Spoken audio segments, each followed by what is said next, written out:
జేపీలో పోటెత్తిన ఓటర్లు ఎవరికి ఓటేశారో జూన్ 4న తెలుస్తుంది. కాకపోతే ఓటర్లు పోటెత్తిన తీరు, ఓటింగ్ సరళి గమనిస్తే మాత్రం కొద్ది నెలలుగా విద్వేషాలు రగులుస్తూ వచ్చిన కూటమిపై పేదలు కోపంగానే ఉన్నారని రాజకీయ పరిశీలకులు అంచనా వేస్తున్నారు. తాము గెలిస్తే ఏం చేస్తామో చెప్పలేకపోయిన చంద్రబాబు కూటమి ఎంతసేపు వ్యక్తిగత దూషణలు, చంపేస్తామన్న బెదిరింపులు, అధపాతాళానికి తొక్కేస్తామంటూ బిల్డప్పులకే పరిమితమయ్యాయి.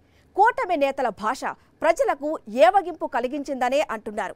పేదలపై కక్ష గట్టేసినట్లు చంద్రబాబు, పవన్ కళ్యాణ్లు వ్యవహరించిన తీరు, చేసిన కుట్రలు ఓటింగ్ శాతం పెరగటానికి దోహదపడి ఉండవచ్చంటున్నారు. దీనిపైనే ఇవాటి మ్యాగజైన్ స్టోరీ. 3 సార్లు సీఎంగా వ్యవహరించి 45 ఏళ్ల పాటు రాజకీయాల్లో ఉన్న చంద్రబాబు నాయుడు ఎన్నికల్లో ఎలా వ్యవహరించాలో ఇంతవరకు నేర్చుకున్నట్లు లేదు. ఓల్డ్ స్కూల్ ఎన్నికల వ్యూహాలు, విద్వేషాలు, విష ప్రచారాలతోనే ఎన్నికల ఏరు దాటేద్దామనుకున్నారు. తనతో పాటు పవన్ కళ్యాణ్కి కూడా అదే విద్వేషాన్ని అలవాటు చేశారు. చక్కటి ట్రైనింగ్ ఇప్పించి అందులో పవన్ రాటుదేలేలా చేశారు. ఇద్దరూ కలిసి మెజారిటీ పేద ప్రజలపై ద్వేషం చిమ్ముతూ మైనారిటీ పెత్తందార్ల కొమ్ము కాస్తూ రాజకీయాలు చేశారని రాజకీయ పండితులు అంటున్నారు. 2019 ఎన్నికల్లో ఆంధ్రప్రదేశ్లో ఘోర పరాజయాలు మూటకట్టుకుంది తెలుగుదేశం పార్టీ. 175 స్థానాలు ఉన్న ఏపీలో కేవలం 23 నియోజకవర్గాలకే పరిమితమైంది. 25 లోక్సభ స్థానాల్లో 3 మాత్రమే గెలిచింది. ఈ పరాభవం టీడీపీ చరిత్రలోనే అత్యంత అధ్వాన్నమైనది. పార్టీ ప్రతిష్టను పాతాళానికి దిగజార్చిన నాయకుడిగా చంద్రబాబు నాయుడు చరిత్రలో నిలిచిపోయారు. ఆ ఓటమిని చంద్రబాబు నాయుడు, టీడీపీ నేతలు జీర్ణించుకోవటానికి 2 ఏళ్లు పట్టింది. ఆ తర్వాత అయినా పార్టీ కోలుకోలేకపోయింది. ప్రభుత్వం ఏం పథకాన్ని తెచ్చినా దాన్ని అడ్డుకోవటమే అజెండాగా పెట్టుకున్నారు చంద్రబాబు. పేదల సంక్షేమాన్ని వెక్కిరించారు. ఇలా పేదలకు పంచుకుంటూ పోతే రాష్ట్రం శ్రీలంక అయిపోతుందంటూ వెటకారాలాడారు. ఆ నేపథ్యంలోనే జరిగిన అన్ని స్థానిక సంస్థల ఎన్నికల్లోనూ టీడీపీ చాప చుట్టేసింది. ఆ పరాజయాల నుంచి అయినా గుణపాఠాలు నేర్చుకునే ప్రయత్నం చేయలేదు. పైపెచ్చు పేదల సంక్షేమం పైన, అభివృద్ధి పథకాలపైన మరింతగా విషం చిమ్మారు. చంద్రబాబుకు పవన్ కళ్యాణ్ తోడయ్యారు. ఇద్దరి అజెండా ఒక్కటే, జగన్మోహన్ రెడ్డిని 2024లో అధికారంలోకి రానియకుండా అడ్డుకోవటం. జగన్ను ఎందుకు ఓడించాలి అని ప్రశ్నిస్తే వారి దగ్గర సమాధానం లేదు. కాకపోతే ఇద్దరికి కారణాలైతే ఉన్నాయి. 2019 ఎన్నికల్లో చంద్రబాబు నాయుడు పార్టీని చావు దెబ్బతీశారు జగన్మోహన్ రెడ్డి. అంచేత బాబుకు జగన్మోహన్ రెడ్డి అంటే పీకల దాకా కోపం. అటు పవన్ కళ్యాణ్ కూడా డిటో. 2019 ఎన్నికల్లో పవన్ కళ్యాణ్ పోటీ చేసిన 2 చోట్ల పవన్ కళ్యాణ్ని వైఎస్ఆర్ కాంగ్రెస్ అభ్యర్థులు ఓడించారు. జనసేన పార్టీకి రాష్ట్రం మొత్తం మీద ఒకే ఒక్క సీటు దక్కింది. అలా గెలిచిన ఎమ్మెల్యేని పవన్ కళ్యాణ్ అవమానించడంతో ఆయన కూడా ప్రభుత్వ అభివృద్ధి పథకాలకు ఆకర్షితులై జగన్మోహన్ రెడ్డి పాలనకు మద్దతుగా ఉన్నారు. 2014లో టీడీపీ, జనసేనల మధ్య పొత్తు ఉంది. 2019 ఎన్నికల్లో ఎవరికి వారు పోటీ చేస్తున్నట్లు పైకి చెప్పినా 2 పార్టీల మధ్య లోపాయికారి పొత్తు ఉంది. దాన్ని ప్రజలు గమనించారు కాబట్టే ఇద్దరిని తరిమేశారు. 2024 ఎన్నికల్లో మళ్లీ 2 పార్టీలు జట్టు కట్టాయి. ఎందుకంటే ఈ ఎన్నికల్లోనూ వైఎస్ఆర్ కాంగ్రెస్ పార్టీని ఎదుర్కోవటం తన వల్ల కాదని తేల్చుకున్నారు చంద్రబాబు. అందుకే టీడీపీ ఒంటరిగా పోటీ చేయటానికి సాహసించలేదు. ముందుగా జనసేనతో పొత్తు పెట్టుకున్నారు. అది కూడా చాలదని తెలుసుకున్నారు. ఆ తర్వాత బీజేపీని కూడా పొత్తులోకి లాక్కొచ్చారు. 3 పార్టీలు కలిసి కూటమి కట్టి ఎన్నికల బరిలో దిగినా బలం సరిపోదని అర్థమైంది. ఇక అప్పటి నుంచి రకరకాల విన్యాసాలు చేశారు చంద్రబాబు, పవన్ కళ్యాణ్. జగన్మోహన్ రెడ్డి పార్టీ అధికారంలోకి వచ్చి 4 ఏళ్లు దాటినా పెద్దగా వ్యతిరేకం లేకపోవటం చంద్రబాబును ఆశ్చర్యపరిచింది. ఆ తర్వాత అదే భయపెట్టింది.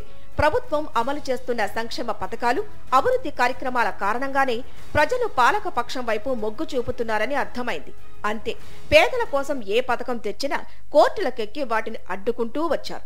పేదలకు రాజధాని నగరంలో 54,000కు పైగా ఇళ్ల స్థలాలు ఇవ్వటానికి రెడీ అయితే పేదలకు అక్కడ స్థలాలు ఇస్తే సామాజిక సమతుల్యత దెబ్బతింటుందని సిగ్గులేని వాదన ఒకటి తెచ్చి న్యాయస్థానానికి ఎక్కి కొంతకాలం పాటు ఆ స్థలాలు ఇవ్వనీయకుండా అడ్డుకున్నారు.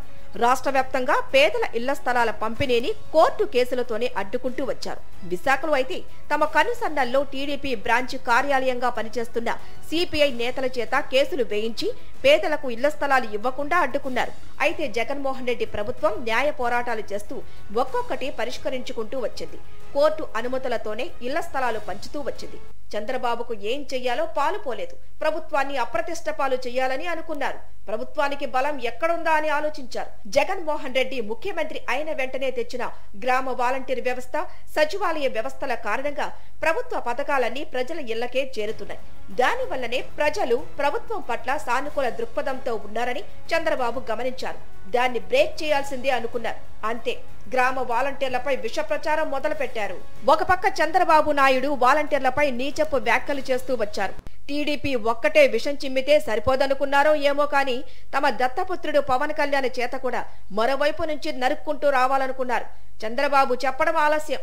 పవన్ కళ్యాణ్ బరిలో దిగిపోయి వాలంటీర్లు ఇళ్లలోని ఒంటరి మహిళలను అక్రమ రవాణా చేయించేస్తున్నారని, ఆ విషయం కేంద్ర నిఘా బృందాలే తనకు చెప్పాయని కారు కూత ఒకటి కూశారు.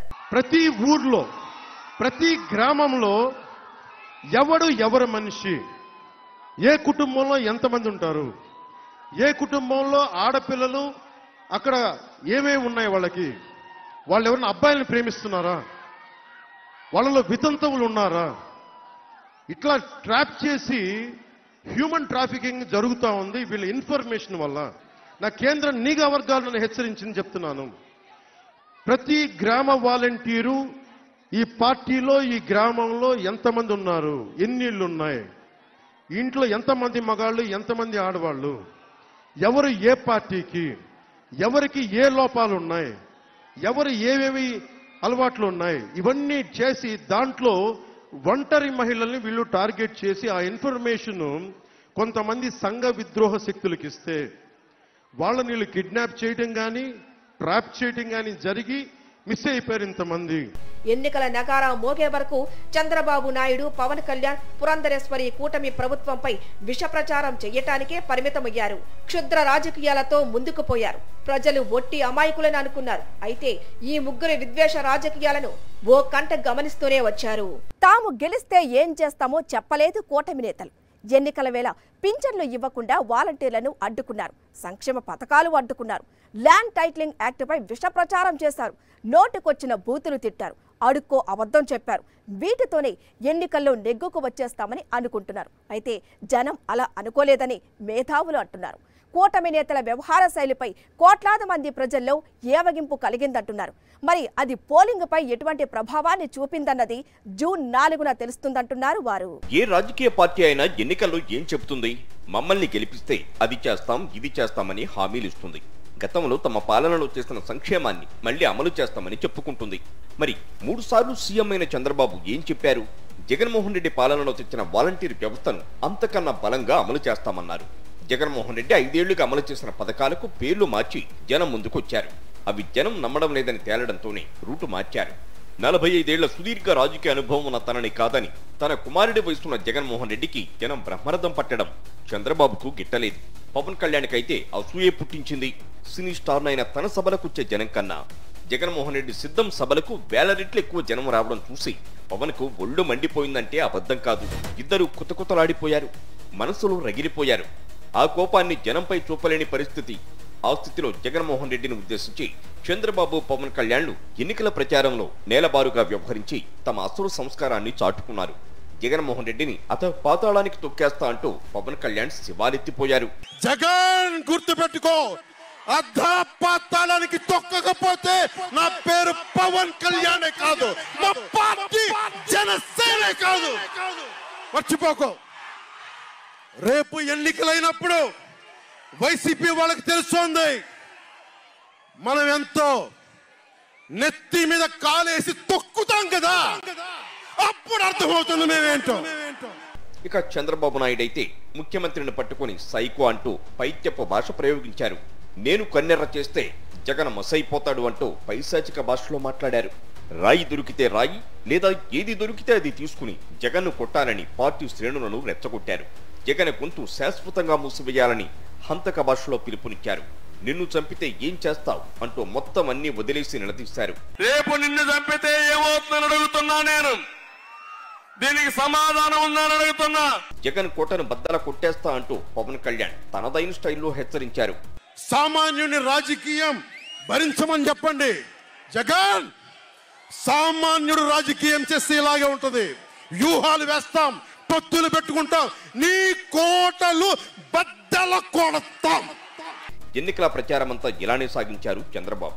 ఈ క్రమంలో తానేం మాట్లాడుతున్నారో తనకే తెలియనంత లోతులకు దిగజారారు. చంద్రబాబు నాయుడు కోట్లు కుమ్మరించిన వారికి టికెట్లు ఇస్తారని అందరికీ తెలుసు. వైఎస్ జగన్మోహన్ రెడ్డి చాలా మంది నిరుపేదలను, సామాన్యులను బరిలోకి దింపి వారిని ఎమ్మెల్యేలు, ఎంపీలుగా గెలిపించిన చరిత్ర ఉంది. అలాగే ఒక టిప్పర్ డ్రైవర్కు జగన్మోహన్ రెడ్డి ఎన్నికల్లో టికెట్ ఇచ్చారు. దాన్ని ఉద్దేశించి చంద్రబాబు నాయుడు చాలా వెటకారంగా మాట్లాడారు. టిప్పర్ డ్రైవర్ అంటే నిశానీగాళ్లు అన్నారు. డ్రైవర్ కు టికెట్ ఇస్తారా అంటూ చికాగ్గా నవ్వారు. నాటకం ఆడుతున్నారు. ఇప్పుడే చెప్పారు నాకు, ఎమ్మెల్యే భార్యకి ఎమ్మెల్యే భర్త సీట్ ఇవ్వకుండా పద్మావతికి వాళ్ళ టిప్పర్ డ్రైవర్కి ఇచ్చారు. అవునా? నిజమేనా? ఇది గొప్పడే కదా. నాకు ఇప్పుడు వీళ్ళు చెప్పాలా? నేను వస్తామంటే మాట్లాడి చెప్పారంటే భార్య కంటే టిప్పర్ అయితే ఇంకా టిప్పర్ డ్రైవర్ అయితే కాళ్ళ దగ్గర పడి ఉంటాడనే ఉద్దేశంతో ఈ ఎమ్మెల్యేలను కూడా మీ ఎడం చేత్తో వేలి ముద్రేసే వాళ్ళని పెట్టుకుంటున్నారు. ఎన్నికలు దగ్గర పడుతున్న కొద్దీ కూటమి నేతల్లో భయోందోళనలు పెరిగాయి. తీవ్ర అసహనానికి గురయ్యారు. దాంతో నోటికేదొస్తే అదే మాట్లాడారు. తన రాజకీయ జీవితంలో ఏనాడు హుందాగా వ్యవహరించలేకపోయిన చంద్రబాబు ఈసారి కూడా దాన్ని కొనసాగించారు. ఆ క్రమంలో మరింత దిగజారారు. ముఖ్యమంత్రిని పట్టుకుని చంద్రబాబు ప్రయోగించిన భాషను చూసి రాజకీయ పండితులు నివ్వెరపోతున్నారు. ముఖ్యమంత్రిగా వ్యవహరించిన నేత కూడా ఇంత నీచంగా మాట్లాడతారా అని వారు షాక్ తిన్నారు. సామాన్య ప్రజలైతే బాబు వైఖరి చూసి చేదరించుకున్నారు. ఇంతకీ బాబు గారు ఏమన్నారనేక మీరే చూడండి. జగనన్న భూ అక్కంట. నేను అడుగుతున్నా ఒకే మాట, నీ తల్లి మొగుడిచ్చాడా?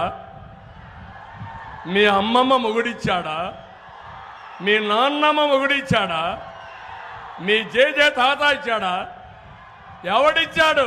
చంద్రబాబు నాయుడికే కాదు, పవన్ కళ్యాణ్కి ఈ భాష వచ్చు. దాన్ని ఆయన సగర్వంగా చాటుకున్నారు.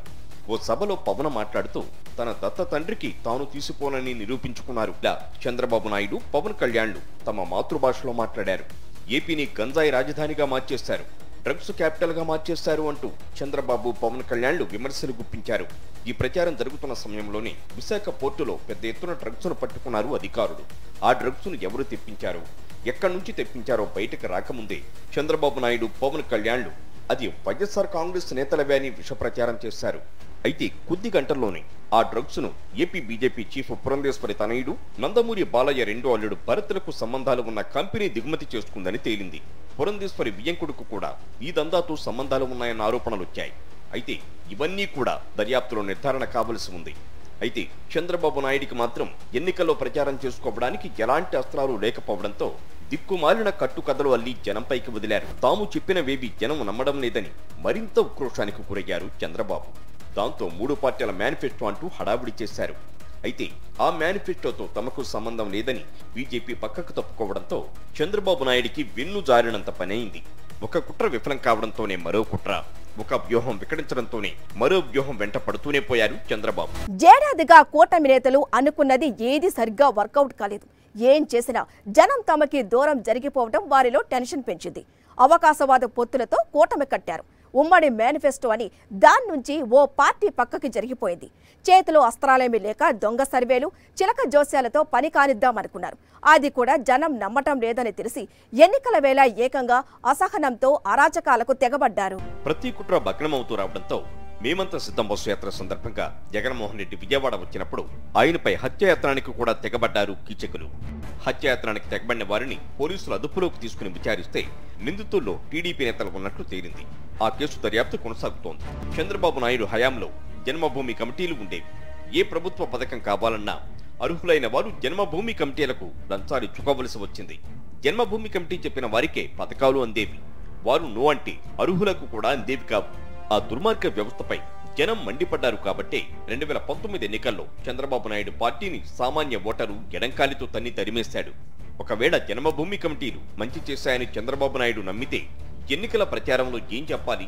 తాము అధికారంలోకి వస్తే తిరిగి జన్మభూమి కమిటీలను తీసుకొస్తామని చెప్పాలి. కానీ చంద్రబాబు అలా చెప్పడానికి సాహసించలేకపోయారు. పైపెచ్చు జగన్మోహన్ రెడ్డి తెచ్చిన వాలంటీర్ వ్యవస్థను 5 ఏళ్ల పాటు వ్యతిరేకించిన చంద్రబాబు ఎన్నికల సమయంలో అదే వాలంటీర్ వ్యవస్థను కొనసాగిస్తానని చెప్పారు. దీని అర్థమేంటి? చంద్రబాబు జగన్మోహన్ రెడ్డిలలో ఎవరికి విజన్ ఉంది, ఎవరికి ప్రజల అవసరాలపై అవగాహన ఉంది అన్నది స్పష్టమైపోతోంది. వాలంటీర్లపై విషం కక్కిన నోటితోనే వారి జీతాలు పెంచుతామన్నారు చంద్రబాబు. అయితే లక్కీగా చంద్రబాబు మాటలు వారు నమ్మలేదు. ఎందుకంటే చంద్రబాబు ఏం చెప్పినా దాన్ని పాటించారని, ఇచ్చిన మాటకు కట్టుబడి ఉండాలని అందరికీ తెలిసినట్లే వాలంటీర్లకు తెలిసిపోయింది. తనను ఎవరూ నమ్మకపోవడం చంద్రబాబును మరింత అసహనానికి గురిచేసింది. వాలంటీర్లు ఇక నమ్మరనుకున్న చంద్రబాబు ఆ టాపిక్ పక్కన పెట్టి ల్యాండ్ టైటిలింగ్ యాక్ట్ పై పడ్డారు. ప్రజలకు తమ భూములపై తమకి ఉన్న హక్కులకు సంపూర్ణ రక్షణ కల్పించాలన్న లక్ష్యంతో కేంద్ర ప్రభుత్వ సూచనతో రాష్ట్ర ప్రభుత్వం రూపొందించిన చట్టం ఇది. ఈ చట్టానికి అసెంబ్లీలో చంద్రబాబు నాయుడు పార్టీ మద్దతిచ్చింది. ఇది చాలా మంచి చట్టమని అసెంబ్లీలోని వారి ఎమ్మెల్యే పయ్యావుల కేశవ్ కొనియాడారు. ఒక పాజిటివ్ డైరెక్షన్ లో వెళ్ళేటువంటి బిల్లు అధ్యక్ష, తప్పకుండా ఈ బిల్లును మేము ఆమోదిస్తున్నాం. ఇది ఒక పాజిటివ్ హోప్ గానే చూడాల్సినటువంటి తరుణం. ఒక పేద రైతుకో, ఒక సామాన్య కుటుంబీకుడికో ఒక క్లియర్ టైటిల్ తన దగ్గర డబ్బు ఉంటే నిర్భయంగా వెళ్ళి కొనేటువంటి పరిస్థితిని కనిపించే దిశగా ఈ బిల్ అనేటువంటిది భవిష్యత్తులో ఉపయోగపడుతుంది. ఇది 2 ఏళ్లలో అవుతుందా, 4 ఏళ్లు పడుతుందా, 5 ఏళ్లు పడుతుందా అనేటువంటిది పక్కన పెడితే తప్పకుండా ఇది ఒక పాజిటివ్ డైరెక్షన్ లో వెళ్ళేటువంటి బిల్లు అనేటువంటిది ఈ సందర్భంగా గుర్తు చేస్తుంది అధ్యక్ష. ఇక చంద్రబాబు నాయుడు పల్లకి మూసేందుకు తాపత్రయపడే రామోజీరావు మీడియా సైతం 5 నెలల క్రితం తమ ఛానల్లో ల్యాండ్ టైటిలింగ్ యాక్ట్ తో ప్రతి ఒక్కరికి తమ భూమిపై భద్రత ఉంటుందని కథనం ప్రసారం చేస్తుంది. అయితే ఎన్నికల ప్రచారంలో మాత్రం అటు చంద్రబాబు, ఇటు రామోజీ మీడియా కూడా ఈ చట్టంతో ప్రభుత్వం ప్రజల భూములు లాగేసుకుంటుందంటూ విష ప్రచారం చేశారు. అయితే ప్రభుత్వం దాన్ని సమర్థవంతంగా తిప్పికొట్టింది. ప్రజలకు ఈ చట్టం అంటే ఏంటో వివరించింది. ప్రజలు కూడా చంద్రబాబు నాయుడు మాటలు నమ్మలేదు, పచ్చ మీడియా కథలు నమ్మలేదు. జగన్మోహన్ రెడ్డి చెప్పారంటే అది నిజమే అయి ఉంటుందనుకున్నారు. అంతేకాదు 31 లక్షల మంది పేదలకు ఇళ్ల స్థలాలు ఇచ్చిన జగన్మోహన్ రెడ్డి తమ భూములు గుంజుకుంటారని చంద్రబాబు చెప్పడాన్ని వారు కోపగించుకున్నారు కూడా. అస్త్రం కూడా పనిచేయలేదని తేలడంతో పోలింగ్ రోజున కొన్ని జిల్లాల్లో టీడీపీ శ్రేణులు ఫ్రస్ట్రేషన్లో వైఎస్ఆర్ కాంగ్రెస్ నేతలపై దాడులకు తెగబడ్డారు. పల్నాడు జిల్లాలో వారు పేట్రేగిపోయారు. కొన్ని చోట్ల ఈవీఎంలు పగలగొట్టారు. వైఎస్ఆర్ కాంగ్రెస్ అభ్యర్థి పిన్నెల్లి రామకృష్ణారెడ్డి, ఆయన తనయుడు గౌతమ్ రెడ్డితో పాటు 10 మందికి పైగా పార్టీ కార్యకర్తలపై టీడీపీ గూండాలు కర్రలు, మారణాయుధాలతో దాడులు చేసి గాయపరిచారు. సత్తెనపల్లి నియోజకవర్గంలో మంత్రి అంబటి రాంబాబును ఇంటి నుంచి బయటకు రానియకుండా హౌస్ అరెస్ట్ చేశారు. టీడీపీ నేతలు చెప్పినట్టే పోలీసులు నడుచుకున్నారని అంబటి రాంబాబు ఎన్నికల కమిషన్కు ఫిర్యాదు కూడా చేయాల్సి వచ్చింది. ఆర్తనాదాలు రాత్రి 10 గంటలకు కూడా మా ఊర్లో మమ్మల్ని కొడుతున్నారు సార్, మా ఊర్లో మాకు రాడ్లు పెట్టి కొడుతున్నారు, రాళ్లు వేస్తున్నారు, పెట్రోల్ బాంబులు తయారు చేసి ఇసురుతున్నారు అంటే పోలీసులు ఫోన్ చేసి ఇదిగు వెళ్తున్నాం అదుగు వెళ్తున్నాం అంటారు. ఒక పోలీస్ ఆఫీసర్ నుండి మేము నలుగురే ఉన్నామండి, మేము వెళ్ళి ఎక్కడ చేయమండి అని అంటారు. ఇంత దారుణమైనటువంటి సంఘటనలు పల్నాడులో జరిగాయని చాలా బాధపడతా ఉన్నా. మాచవరం మండలం గురజాల కాన్స్టిట్యున్సీ, అక్కడ పురుషులు ఎవరు లేరు, పారిపోయారు, కొట్టేశారు అందరినీ. మహిళలందరూ కలిసి ఒక గుడిలో దాక్కున్నారు. ఆ గుడి మీద దాడి చేస్తున్నారు.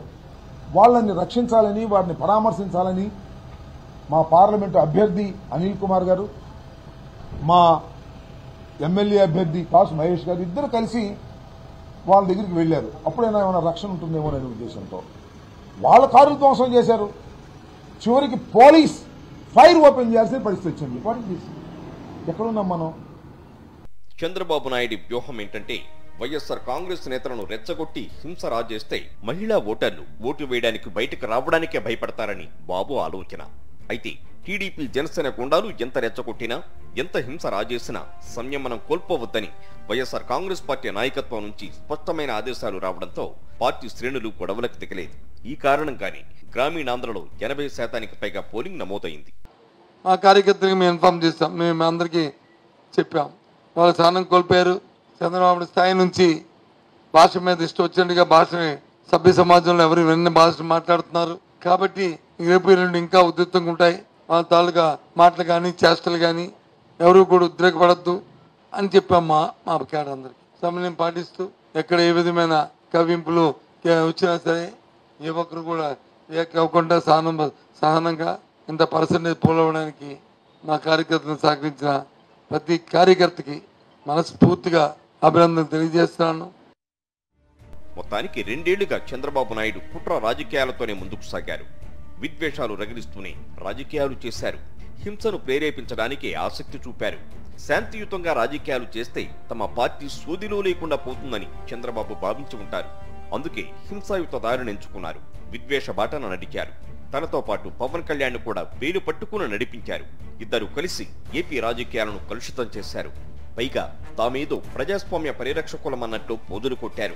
అయితే వీరి వేషాలు విద్వేషాలను ప్రజలు గమనించారు కాబట్టే ఓటుతో బుద్ధి చెప్పడానికి పోటెత్తారు.